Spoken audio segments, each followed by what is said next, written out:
11th welcome back. और guys पिछले videos में हम लोगों ने limitation of Niels Bohr model of atom बहुत अच्छे तरीके से पढ़ लिया था।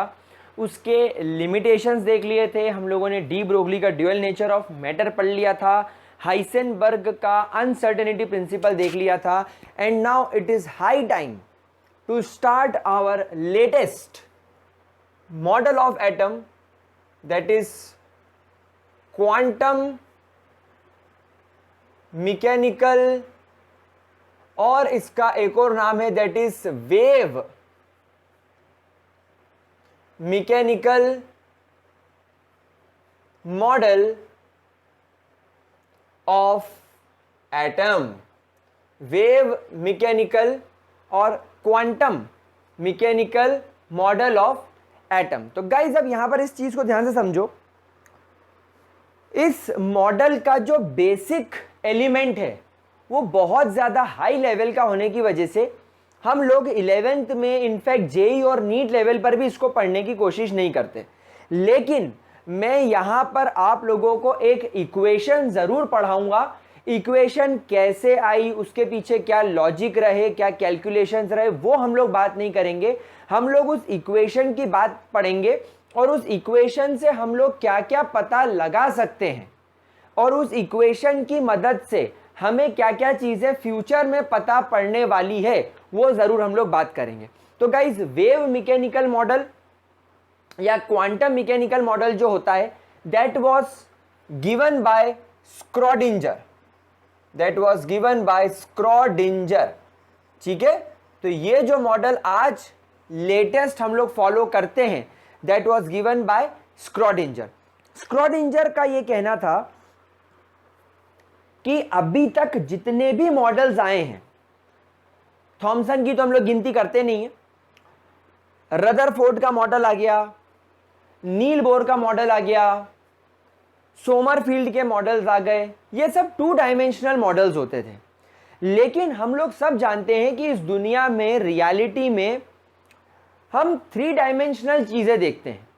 लाइक अगर मैं यहाँ पर आपके सामने खड़ा हूँ और अगर आप मेरे सामने आकर खड़े होते हो तो मैं आपको 2D नहीं बल्कि 3D दिखाई दूंगा। क्यों? क्योंकि आप मेरा चाहें तो फ्रंट भी देख सकते हैं, बैक साइड भी देख सकते हैं, लेफ्ट एंड राइट भी देख सकते हैं। तो you can observe anything in a 3 dimensional way. तो स्क्रॉडिंजर का भी यही कहना था कि आपका जो मॉडल ऑफ एटम होना चाहिए it should not be a 2D model, it should be a 3 dimensional model. और फिर इन्होंने अपने कुछ कैलकुलेशंस किए और कैलकुलेशंस करने के बाद इन्होंने एक स्क्रॉडिंजर वेव इक्वेशन ऑब्टेन करी। He obtained a Schrodinger wave equation. Schrodinger wave equation. Schrodinger wave equation. Now what was this Schrodinger wave equation? अपने मन को काबू में लाओ, अपने फोकस को बनाओ, क्योंकि अब जो इक्वेशन लिखने वाला हूं ये शायद आपको डरा सकती है, लेकिन फिर मैं आपको रिलैक्स भी करूंगा। तो इक्वेशन कुछ ऐसी है प्यारे बच्चों, d square psi upon d x square plus d square psi upon d y square plus d square psi upon d z square plus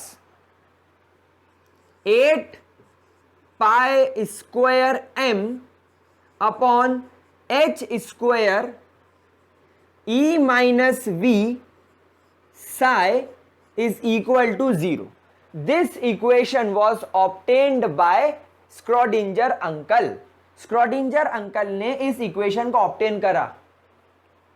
क्या है ये, क्या है ये, मैं पूछता हूं क्या है ये, क्या करूं इसका, मार भी तो नहीं सकता स्ट्रक्चर ऑफ एटम जो बनाया है तो क्या करें इस इक्वेशन का।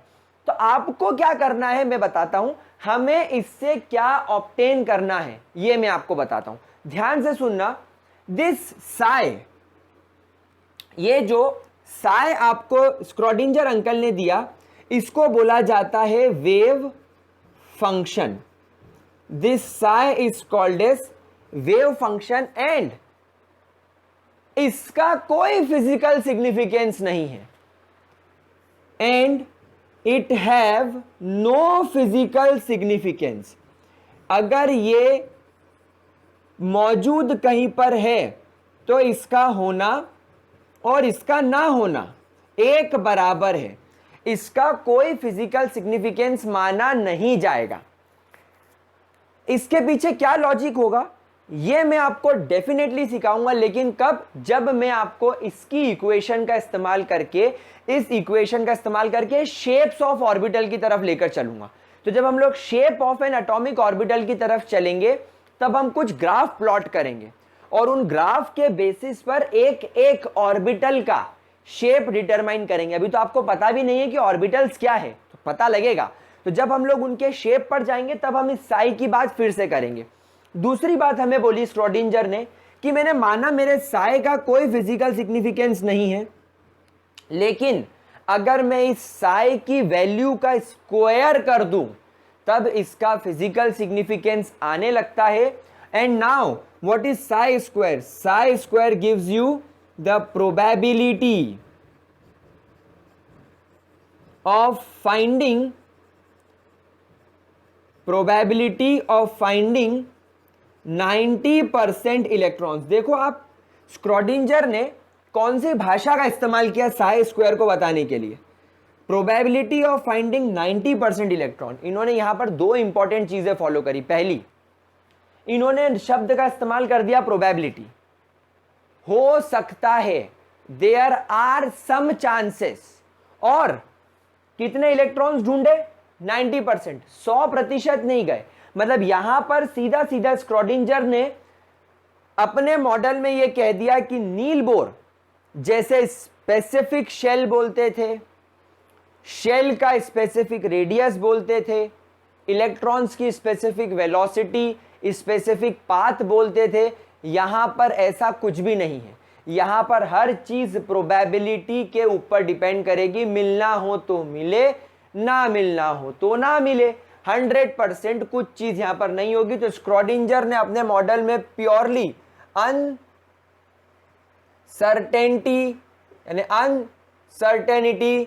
प्रिंसिपल को फॉलो किया।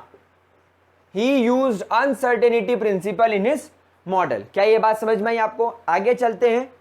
फिर ये x, y और z क्या है? ये dx स्क्वायर में x, dy स्क्वायर में y और dz स्क्वायर में क्या है? ये x, y एंड z। तो बच्चों दीज आर एक्सिस। ये क्या है? ये एक्सिस है। दैट मीन्स आपके एटम में इलेक्ट्रॉन या तो इस तरीके से x एक्सिस पर मिल सकता है, या तो इस तरीके से y एक्सिस पर मिल सकता है, या तो इस तरीके से z एक्सिस पर मिल सकता है। मतलब इलेक्ट्रॉन या तो ऐसे घूमेगा y एक्सिस पर, या तो ऐसे घूमेगा x एक्सिस पर, या तो ऐसे घूमेगा, आपकी तरफ आएगा मेरी तरफ आएगा, आपकी तरफ आएगा मेरी तरफ आएगा, आपकी तरफ आएगा मेरी तरफ आएगा, z एक्सिस पर। मतलब या तो इलेक्ट्रॉन ऐसा दिखेगा घूमता हुआ, या तो ऐसा घूमता हुआ नजर आएगा, या ऐसा घूमता हुआ नजर आएगा। दैट मीन्स इनका मॉडल इन तीन एक्सेस की वजह से प्योरली एक 3 डायमेंशनल मॉडल की तरफ बढ़ गया। और यही बात बहुत अच्छी भी है, because we all know that atom, अगर जब मैटर 3D है, जब पूरा मैटर 3D है, तो हमारा एटम 3D क्यों ना हो। क्या ये बात समझ में आ रही है? इसके बाद this V was the potential energy. ये V का मतलब क्या है? पोटेंशियल एनर्जी है। E is the energy. This H is we all know Planck's constant. M is the mass.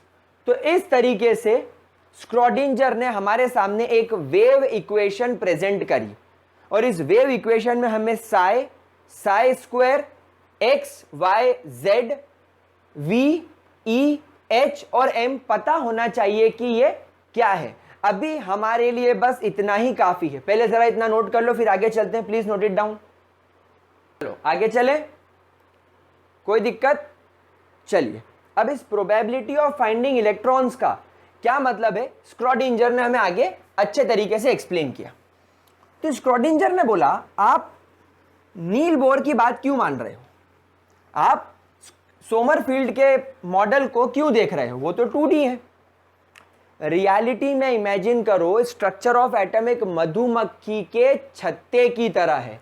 That means एक न्यूक्लियस के आसपास इलेक्ट्रॉन्स किस प्रकार घूम रहे हैं, एक मधुमक्खी के छत्ते के हिसाब से।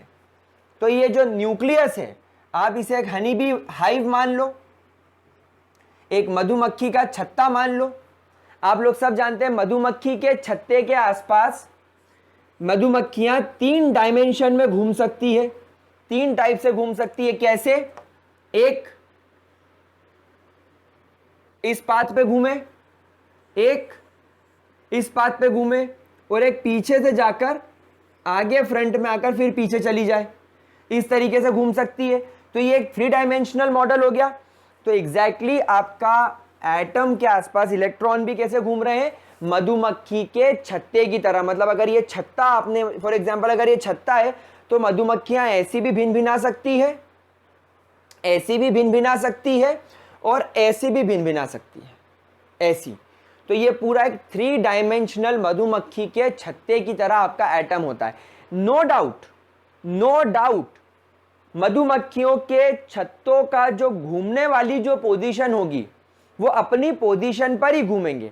मतलब कुछ मधुमक्खियों को ये ड्यूटी दे दी जाएगी कि आप मधुमक्खी के छत्ते के बिल्कुल क्लोज रहें, कुछ को ड्यूटी दे दी जाएगी आप थोड़ी सी दूर रहें, आप थोड़ी और दूर रहें, आप थोड़ी और दूर रहें, आप थोड़ी और दूर रहें, लेकिन घूमेंगे बिल्कुल वैसा ही 3 डायमेंशनली। कुछ मधुमक्खियां ऐसी घूमेगी, कुछ ऐसी घूमेगी और कुछ ऐसी घूमेगी। तो यहां पर हम नील बोर के मॉडल को पूरी तरीके से डिनाई नहीं करेंगे कि स्पेसिफिक पाथ पे इलेक्ट्रॉन्स नहीं घूमते, घूम सकते हैं, लेकिन उनका रास्ता कभी कभी उबड़ खाबड़ हो सकता है। मतलब आप लोगों ने पढ़ा था ना सोमरफील्ड में कि वो एक शेल में 2 सब शेल होते, तो हो सकता है कि वो एक सब शेल से दूसरे सब शेल में चले जाएं, फिर दूसरे से तीसरे में चले जाएं, फिर तीसरे से दूसरे में, दूसरे से पहले में आ जाए। तो ऐसा जरूर होता हुआ दिख सकता है, लेकिन ऐसा कभी नहीं होगा कि इलेक्ट्रॉन शेल छोड़ के भाग जाए।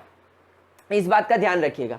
तो श्रोडिंगर ने बोला कि जब हम लोग एक इलेक्ट्रॉन की पोजीशन अभी अपन यहां पर देख रहे हैं, सिर्फ एक इलेक्ट्रॉन की, तो अब जब आप एक इलेक्ट्रॉन की हाई रेजोल्यूशन प्रोसेसेस से जब आप फोटो खींचोगे तो आपको एक इलेक्ट्रॉन यहां नजर आएगा।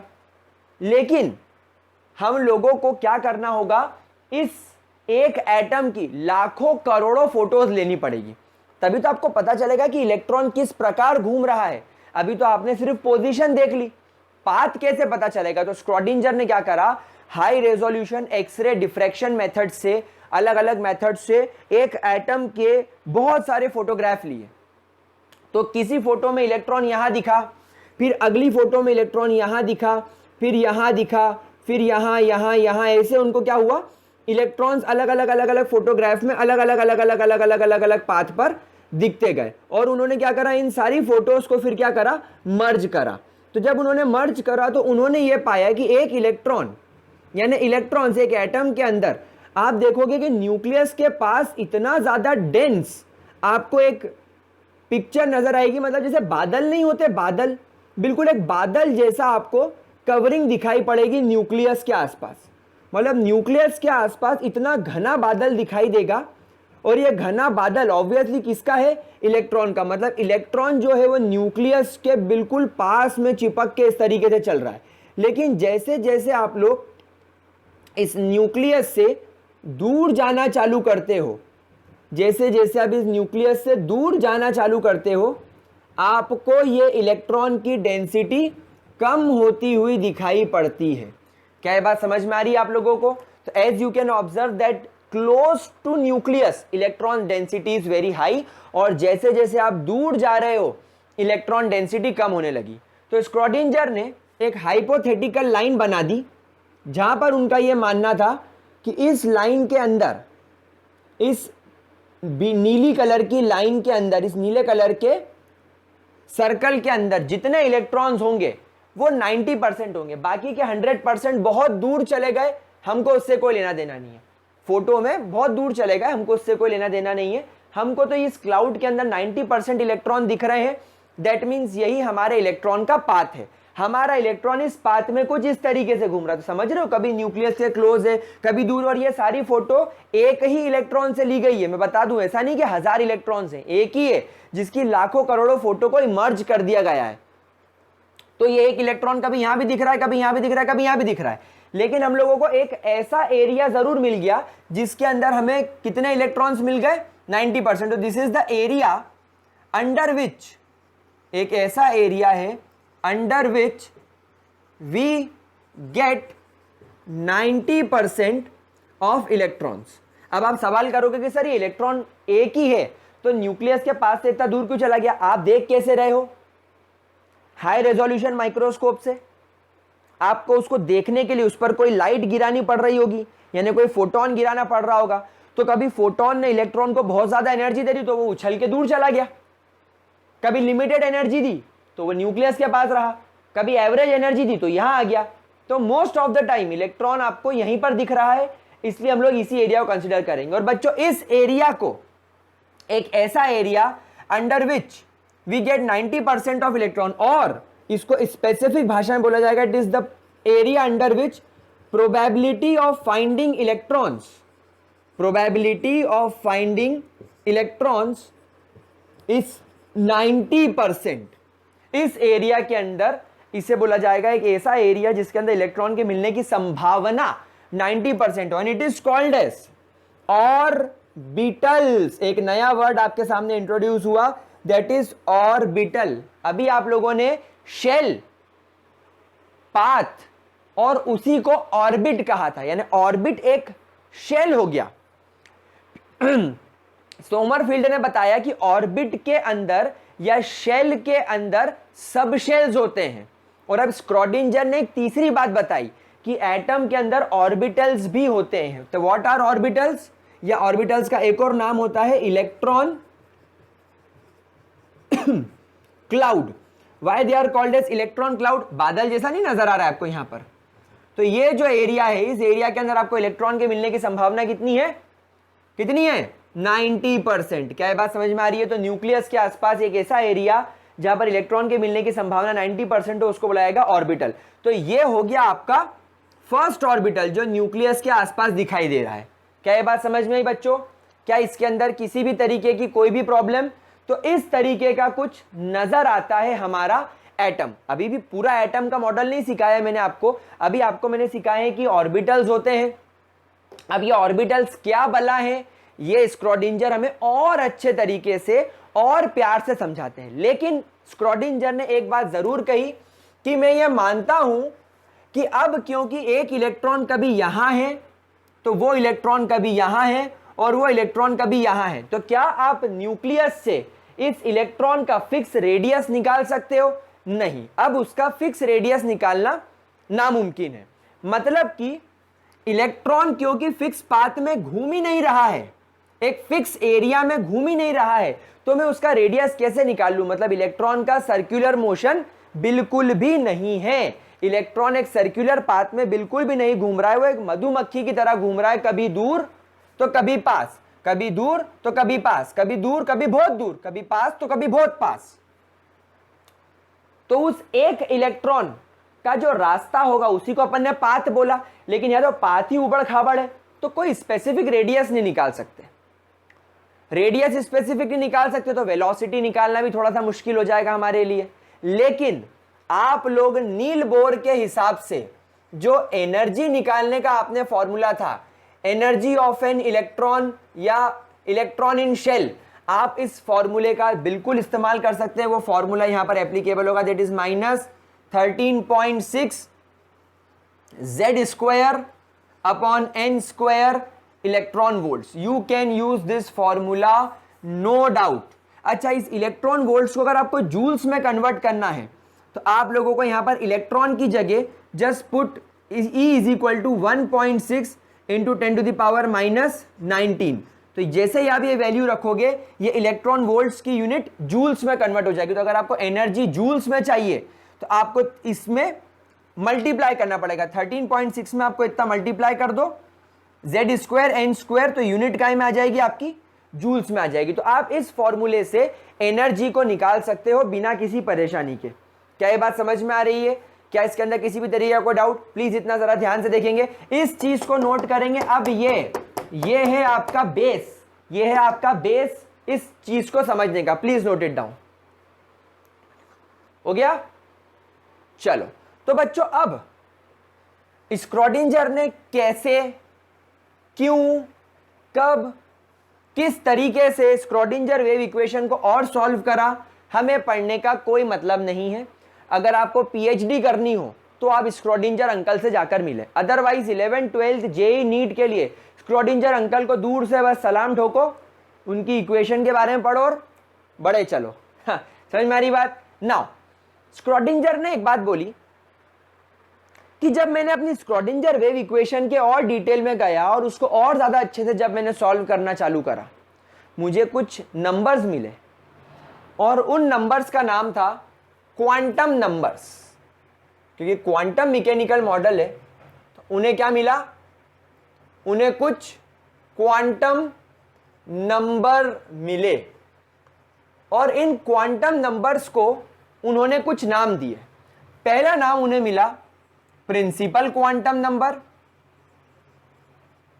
Principal quantum number denoted by small m. दूसरा उन्हें मिला एजीमुथल क्वांटम नंबर, जिसको उन्होंने नाम दिया एल, सिंबल दिया एल, सॉरी। तीसरा उन्हें मिला मैग्नेटिक क्वांटम नंबर, जिसको उन्होंने नाम दिया एम। उसके बाद और आगे जब स्टडी हुई कुछ सालों के बाद यह पता चला कि एक चौथे टाइप का क्वांटम नंबर और होता है जिसे बोला जाता है स्पिन क्वांटम नंबर, जिसे डिनोट किया जाता है एस से। तो गाइस, स्क्रॉडिंजर ने आगे चल के हमें क्वांटम नंबर्स के बारे में बताया। एक डाउट अभी मैं आप सभी बच्चों का यह क्लियर कर दूं कि अभी स्क्रॉडिंजर के द्वारा दिया गया मॉडल पूरी तरीके से प्रपोज नहीं हुआ है। अभी तो आप लोगों को सिर्फ एक हल्का सा अंदाजा मिला है कि एटम कुछ मधुमक्खी के छत्ते की तरह होता है। और ये मैं आपको बता दूं भाइयों और बहनों और मेरे प्यारे बच्चों, ये सिर्फ एक इलेक्ट्रॉन का फोटो है। न्यूक्लियस के आसपास सिर्फ एक इलेक्ट्रॉन की अलग अलग पोजीशन में फोटो खींच के जोड़ी गई है। अभी जब हम बड़े एटम्स की तरफ चलेंगे जिसमें एक से ज्यादा इलेक्ट्रॉन्स होंगे, उसमें आपको इस तरीके के एक से ज्यादा ऑर्बिटल्स या इलेक्ट्रॉन क्लाउड्स मिलेंगे। तो वो एटम कैसा नजर आएगा जिसमें एक से ज्यादा इलेक्ट्रॉन क्लाउड होंगे? क्या एक इलेक्ट्रॉन क्लाउड और दूसरा इलेक्ट्रॉन क्लाउड चिपका हुआ होगा या उनके बीच में थोड़ा सा गैप होगा? क्या सारे इलेक्ट्रॉन क्लाउड इस तरीके से गोल मटोल दिखते हैं? मैं आपको एक बात और बता दूं, ये जो फोटोग्राफ आया था इसमें जो न्यूक्लियस है ये दिखता नहीं है।